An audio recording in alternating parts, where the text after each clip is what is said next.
Romanos capítulo 6. ¿Diremos, pues, que hay que seguir pecando para que abunde la gracia? De ninguna manera. Si hemos muerto al pecado, ¿cómo seguir viviendo en él?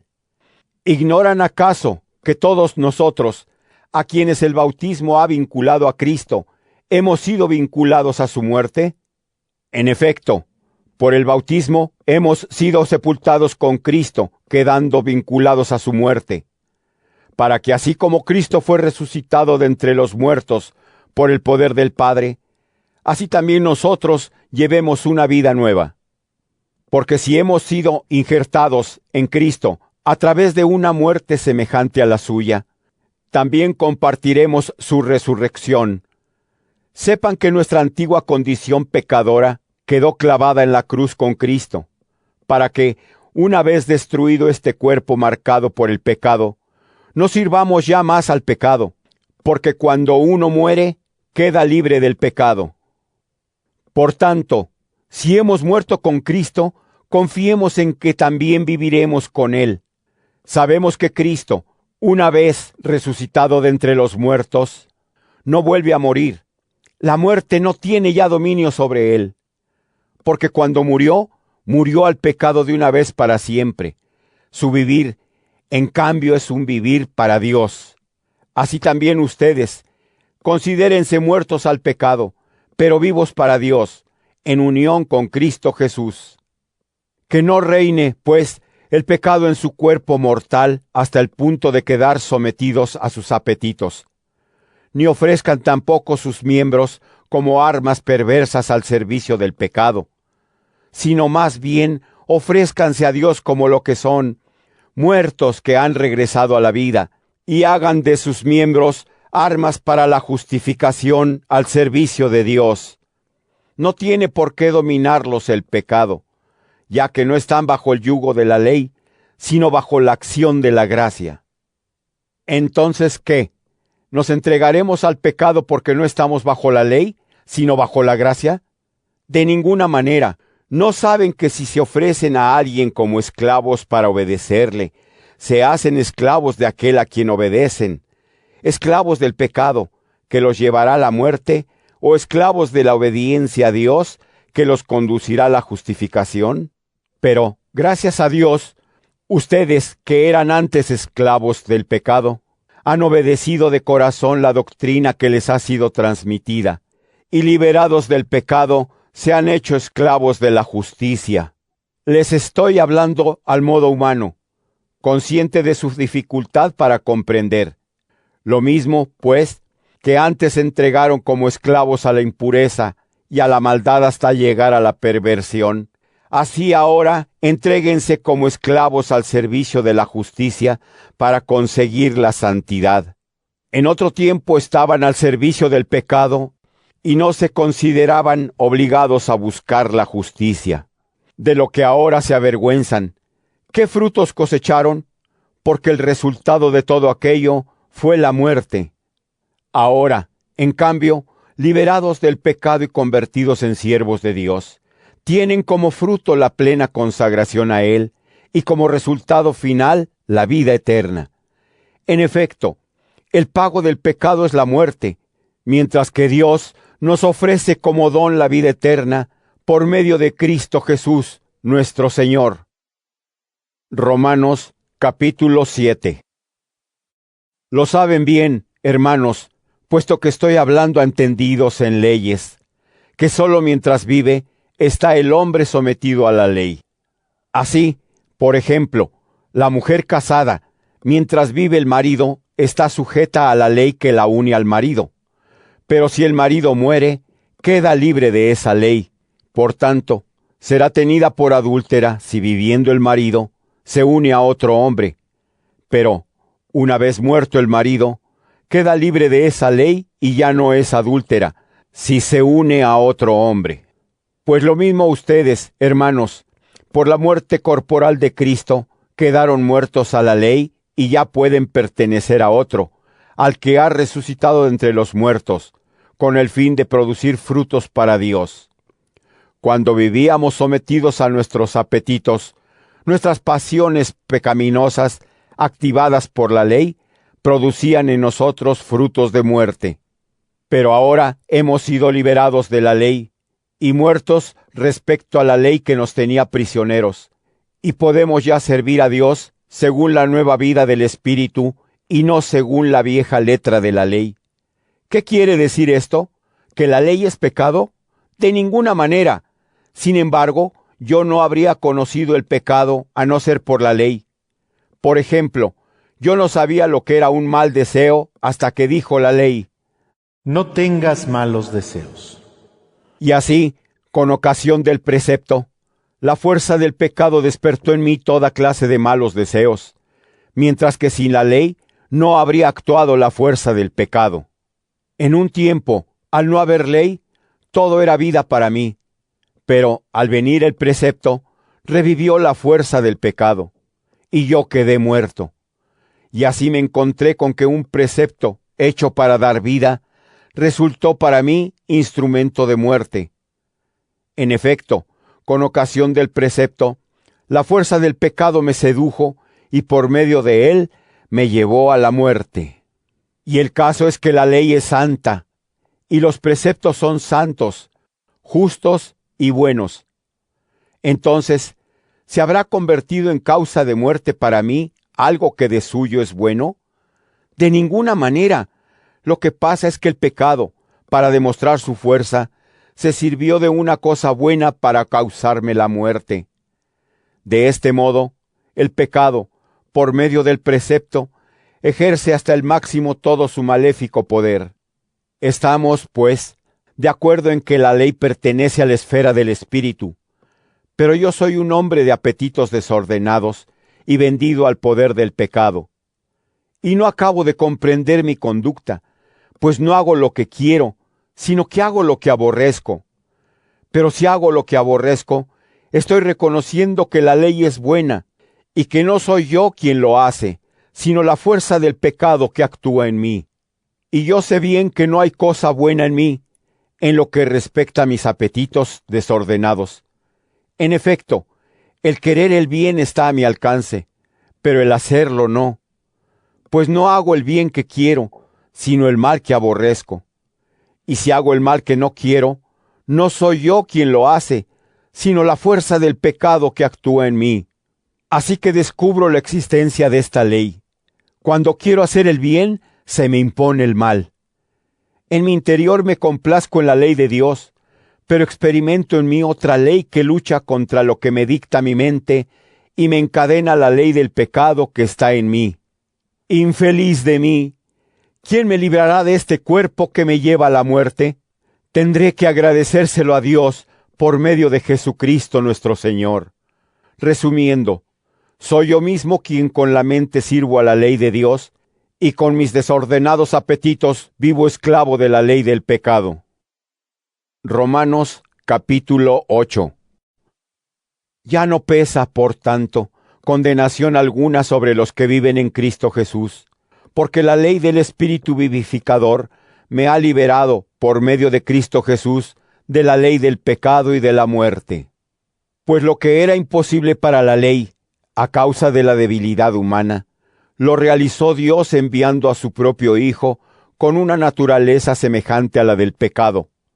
Aún más, lo hizo víctima por el pecado y condenó el pecado a través de una naturaleza mortal, para que así los que vivimos, no según nuestros desordenados apetitos, sino según el Espíritu, cumplamos los preceptos de la ley en plenitud. Porque los que viven según sus apetitos, a ellos subordinan sus criterios. Pero los que viven según el Espíritu, tienen criterios propios del Espíritu. Ahora bien, guiarse por los criterios de los propios apetitos lleva a la muerte. Guiarse por los del Espíritu conduce a la vida y a la paz. Y es que los criterios que nacen de nuestros desordenados apetitos están enfrentados a Dios, puesto que ni se someten a su ley ni pueden someterse. Así pues, los que viven entregados a sus apetitos no pueden agradar a Dios. Pero ustedes no viven entregados a tales apetitos, sino que viven según el Espíritu. ya que el Espíritu de Dios habita en ustedes. Y si alguno no tiene el Espíritu de Cristo, es que no pertenece a Cristo. Ahora bien, si Cristo está en ustedes, aunque el cuerpo esté muerto a causa del pecado, el Espíritu vive por la justicia.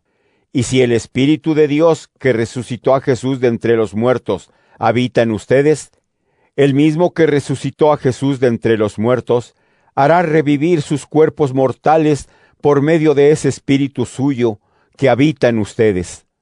Por tanto, hermanos, estamos en deuda, pero no con nuestros apetitos para vivir según ellos. Porque si viven según esos apetitos, ciertamente morirán. En cambio, si mediante el Espíritu dan muerte a las obras del cuerpo, vivirán. Los que se dejan guiar por el Espíritu de Dios, esos son hijos de Dios.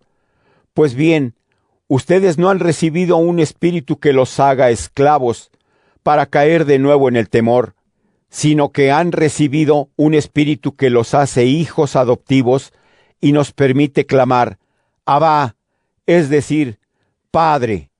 Ese mismo espíritu se une al nuestro para juntos dar testimonio de que somos hijos de Dios. Y si somos hijos, también somos herederos, herederos de Dios y coherederos con Cristo, siempre y cuando ahora padezcamos con Él, para ser luego glorificados con Él.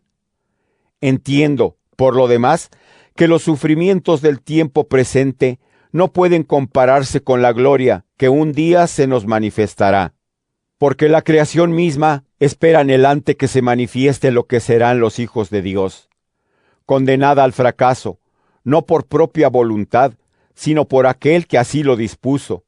La creación vive en la esperanza de ser también ella liberada de la servidumbre de la corrupción y participar así en la gloriosa libertad de los hijos de Dios.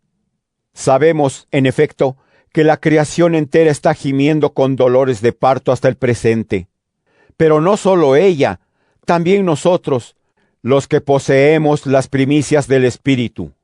Gemimos en nuestro interior suspirando para que Dios nos haga sus hijos y libere nuestro cuerpo. Porque ya estamos salvados, aunque solo en esperanza. Y es claro que la esperanza que se ve no es propiamente esperanza, pues, ¿quién espera lo que tiene ante los ojos? Pero si esperamos lo que no vemos, estamos aguardando con perseverancia. Asimismo el Espíritu viene en ayuda de nuestra debilidad, pues nosotros no sabemos orar como es debido. Y es el mismo Espíritu el que intercede por nosotros con gemidos que no se pueden expresar. Por su parte, Dios, que examina los corazones, conoce el pensar de ese Espíritu, que intercede por los creyentes según la voluntad de Dios. Sabemos, además, que todo contribuye al bien de los que aman a Dios, de los que Él ha llamado según sus planes. Porque a los que conoció de antemano, los destinó también desde el principio a reproducir la imagen de su Hijo, llamado a ser el primogénito entre muchos hermanos. Y a los que desde el principio destinó, también los llamó. A los que llamó, también los justificó. Y a quienes justificó, les comunicó su gloria. ¿Qué más podemos añadir? Si Dios está con nosotros, ¿quién estará contra nosotros? El que no perdonó a su propio Hijo, antes bien lo entregó a la muerte por todos nosotros, ¿cómo no va a darnos gratuitamente todas las demás cosas juntamente con Él? ¿Quién acusará a los elegidos de Dios, si Dios es el que justifica? ¿Quién será el que condene?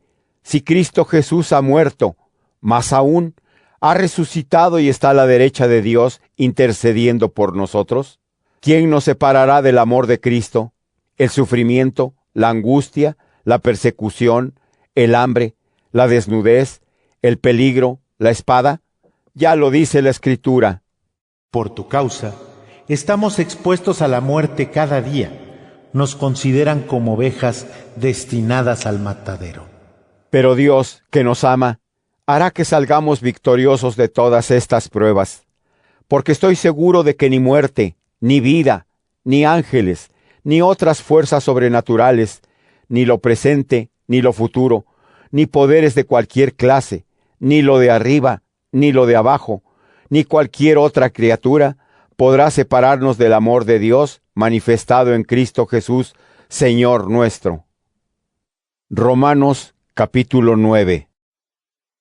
Digo la verdad como cristiano, y mi conciencia, guiada por el Espíritu Santo, me asegura que no miento al afirmar que me invade una gran tristeza, y es continuo el dolor de mi corazón. Desearía incluso verme yo mismo separado de Cristo, como algo maldito por el bien de mis hermanos de raza, que son descendientes de Israel. A ellos pertenece la adopción filial, la presencia gloriosa de Dios, la alianza, las leyes, el culto y las promesas. Suyos son los patriarcas y de ellos, en cuanto hombre, procede Cristo, que está sobre todas las cosas y es Dios bendito por siempre.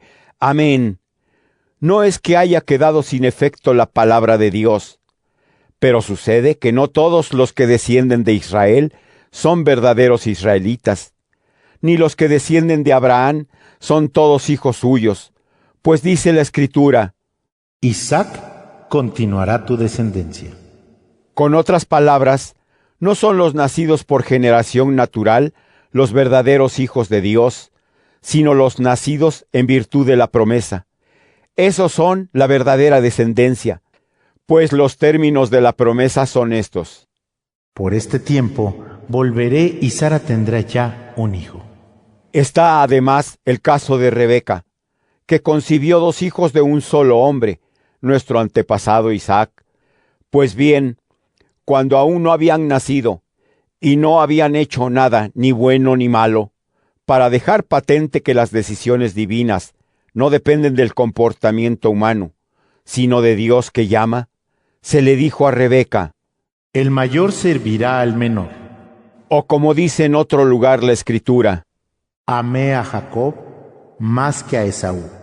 ¿Qué diremos, pues, que Dios actúa injustamente? De ninguna manera. Dios mismo dijo a Moisés: Tendré misericordia de quien quiera y me apiadaré de quien me plazca. No es, pues, cosa del que quiere o del que se esfuerza, sino de Dios que es misericordioso.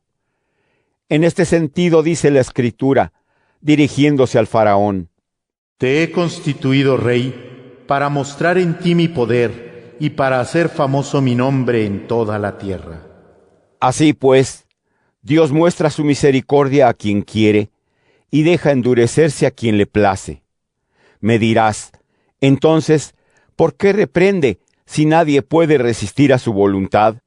Pero, ¿quién eres tú, pobre hombre, para exigir cuentas a Dios? ¿Es que una vasija de barro puede decir al que la ha modelado: ¿por qué me hiciste así? ¿O es que el alfarero no puede hacer del mismo barro tanto una vasija de lujo como una corriente?